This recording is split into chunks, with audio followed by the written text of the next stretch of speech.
ప్రభు నామానికి మహిమ కలుగును గాక. మీ అందరికీ కూడా ఉదయకాలం శుభములండి. మరి ఈరోజు దేవుడు మనతో చేస్తున్నటువంటి వాగ్దానము యెషయా గ్రంథము 58వ అధ్యాయము 11వ వచనం. యెహోవా నిన్ను నిత్యము నడిపించును, క్షామకాలమున ఆయన నిన్ను తృప్తిపరిచి నీ ఎముకలను బలపరచును. నీవు నీరు కట్టిన తోట వలెను, ఎల్లప్పుడూ ఉబ్బుకుచుండు నీటి ఊట వలెను ఉండెదవు. మరి ప్రియులారా, దేవుడు ఎంతో చక్కని వాగ్దానం ద్వారా దేవుడు మనతో మాట్లాడి వింటున్నాడు. దేవుడు అంట యెహోవా నిన్ను నిత్యము నడిపించును. నిజంగా మన జీవితంలో మనకి మార్గదర్శకత్వం చూపించే వాళ్ళు ఉండడం ఆశీర్వాదకరం. ఎందుకంటే ఎటు పోవాలో మనకు మార్గం తెలియని సమయాన ఇలా వెళ్ళాలి అని ఒక మార్గం చూపించే వాళ్ళు ఉండడం మనకు చాలా అవసరం. అయితే అది మనుషులు చూపించే దానికంటే కూడా దేవుడే మనల్ని నడిపిస్తా అంటే అది ఇంకా ఆశీర్వాదకరం. ఎందుకంటే దేవుడు ఇక్కడ అంటున్నాడు, యెహోవా నిత్యము నిన్ను నడిపించును. ఒక్కరోజు నడిపించి ఒకరోజు నడిపించను అనేది కాదు. ఒకవేళ మనుషుల్ని మనం ఆధారం చేసుకున్నట్టయితే వాళ్ళు ఏం చేస్తారంటే, వాళ్ళకి సమయం ఉన్నప్పుడు మనతో వస్తారు, వాళ్ళకి సమయం లేదనుకోండి, వాళ్ళు ఆ యొక్క పనిని ఎంత అర్జెంట్ అయినా కూడా నా వల్ల కాదు అని చేతులెత్తేసేటువంటి అవకాశం ఉంటుంది. కానీ ఇక్కడ దేవుడు అంటుండు, నిత్యము నేను నిన్ను నడిపిస్తాను అంటున్నాడు. అంతేకాదు, క్షామకాలమున ఆయన నిన్ను తృప్తిపరిచి నీ ఎముకలను బలపరచును అంటున్నాడు. క్షామము అంటే కరువు కాలంలో కూడా దేవుడు మనల్ని తృప్తిపరుస్తాడంట. తాను ఇచ్చేటువంటి భోజనం చేత, అది ఏ రకమైన క్షామమైన కావచ్చు. క్షామం అంటే చాలామంది ఏమనుకుంటారంటే, ఎప్పుడు చూసినా డబ్బులు లేకపోవడం, పేదరికతనము, దరిద్రత, ఇవే అనుకుంటారు. అవి అన్నీ ఫిజికల్గా మాత్రమే. కానీ ఆధ్యాత్మికమైన లేమిలో నుండి కూడా మనం బయటకు రావాలంటే ఆయన కృప తోడుగా ఉండాలి. ఆయన నిత్యం మనల్ని నడిపించాలి. ఆ యొక్క ఆధ్యాత్మికమైనటువంటి కరువులో మనం బతకకుండా ఆయన మనల్ని కాపాడాలి. ఇక్కడ ఏమంటున్నాడు ఆయన, నిన్ను తృప్తిపరిచి నీ ఎముకలను బలపరచును. తృప్తిపరచడం మాత్రమే కాదు, ఎముకలని బలపరుస్తా అంటున్నాడు. నిజంగా ఎముకలు అనేటి స్ట్రాంగ్గా ఉన్నప్పుడే మనము చాలా బాగుంటాం అన్నమాట, ఫిట్నెస్గా ఉంటాం. ఈ ఎముకలు ఒకవేళ బలహీనం ఎప్పుడైతే తెలుసా అండి, మత్సరము ఎముకలకు కుళ్ళు అంటాడు సామెతల గ్రంథంలో. ఇతరుల ఏడల మనం మత్సరం కలిగి ఉన్నాం అనుకోండి, ఎవరినన్నా చూస్తే వాళ్ళ అభివృద్ధి ఓర్చుకోలేని స్థితి, అసూయ పడడం అనేది మన ఎముకలకి కుళ్ళుగా ఉంటుందన్నమాట. కాబట్టి ప్రియమైన దేవుని బిడ్డ, ఈ మత్సరం అనేది మనల్ని దేవుని నుండి దూరం చేసే ఒక పాపము.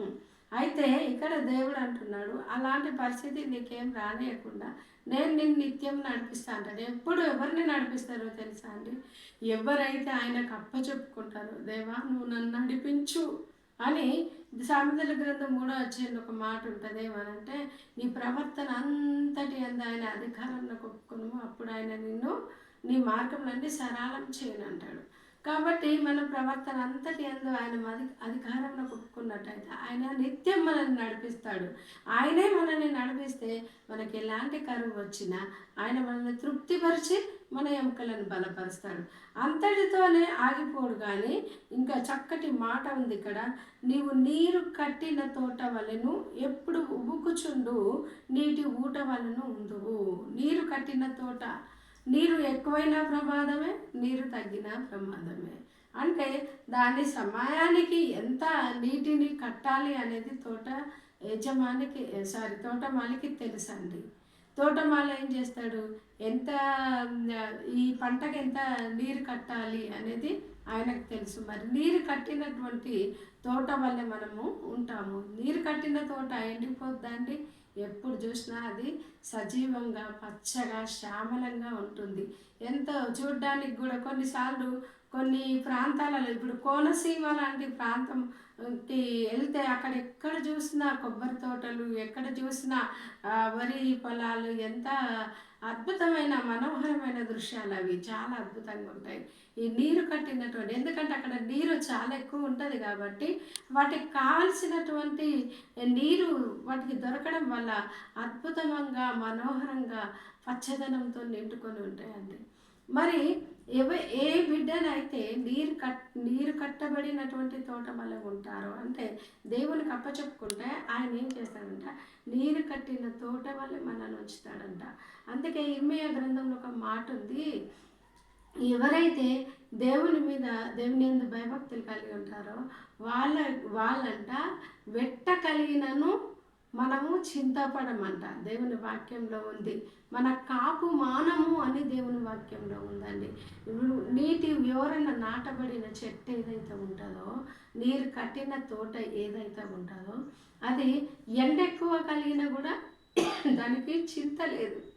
ప్రస్తుత దినాలు చాలా ఎండాకాలం కదండి. ఈ ఎండాకాలంలో ఎండల్లో వెళ్ళి వస్తుంటాం, వాటర్ ఎక్కువ తీసుకుంటేనే మంచి ఆరోగ్యంగా ఉంటాం. కానీ నీరు తక్కువైంది అనుకోండి, మనకేం పగలు ఎండ దెబ్బ తగిలిపోతుంది. ఎండ దెబ్బ తగిలినప్పుడు చాలామంది చనిపోతుంటారు.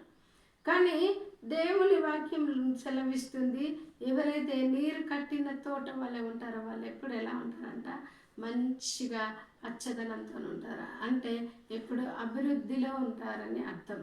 ఇట్లా తర్వాత అంటున్నాడు, ఎప్పుడు ఉబుకుచుండు నీటి ఊట వలనుండు.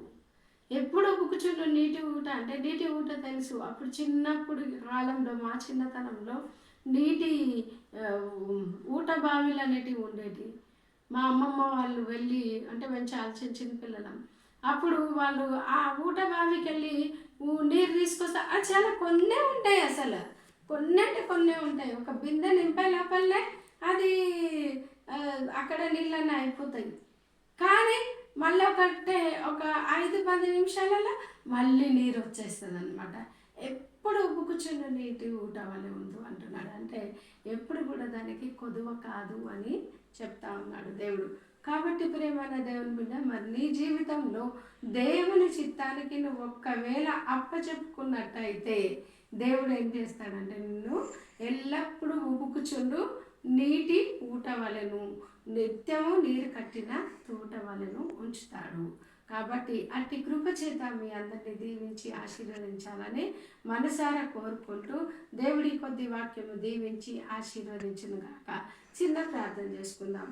మా పరిశుద్ధుడా, మహోన్నతుడా, జీవంగల దేవా, దయగలిగిన మా రక్షకుడా యేసయ్యా, నీకు స్తోత్రం. మీరు ప్రేమించి ఇచ్చినటువంటి ఒక సమయమును బట్టి నీకు స్తోత్రములయ్యా. నాయనా, నా తండ్రి, మరి ఈరోజు వాక్యం వింటున్నటువంటి ప్రతి బిడ్డతో నువ్వు మాట్లాడండి. ఎవరైతే ప్రభువా ఎండిపోయిన స్థితిలో, దారిద్ర్యమైన స్థితిలో, బలహీనమైన స్థితిలో ఉన్నారో అట్టి బిడ్డలను మీరు కట్టుమని ప్రార్థిస్తున్నాను. ఎల్లప్పుడూ నీరు కట్టబడినటువంటి బిడ్డల వల్ల ముందుగా కానీ ప్రార్థిస్తున్నాను. ఎంతమంది బిడ్డలైతే ప్రభువా బాధల్లోనూ వేదనలోనూ ఉన్నారో వారందరికీ ప్రభువా విడుదల దయచేయండి. అయా, అంధకారం మందు ఉన్నటువంటి నిధులను మాకు ఇస్తానని సెలవిచ్చిన దేవా, నీ బిడ్డలకు మంచి నిధులను దయచేయండి. వారికి ఉన్నటువంటి పేదరికం, దరిద్రత నుండి విడుదల దయచేయండి. ఆధ్యాత్మికమైన లేమి నుండి విడుదల దయచేయండి.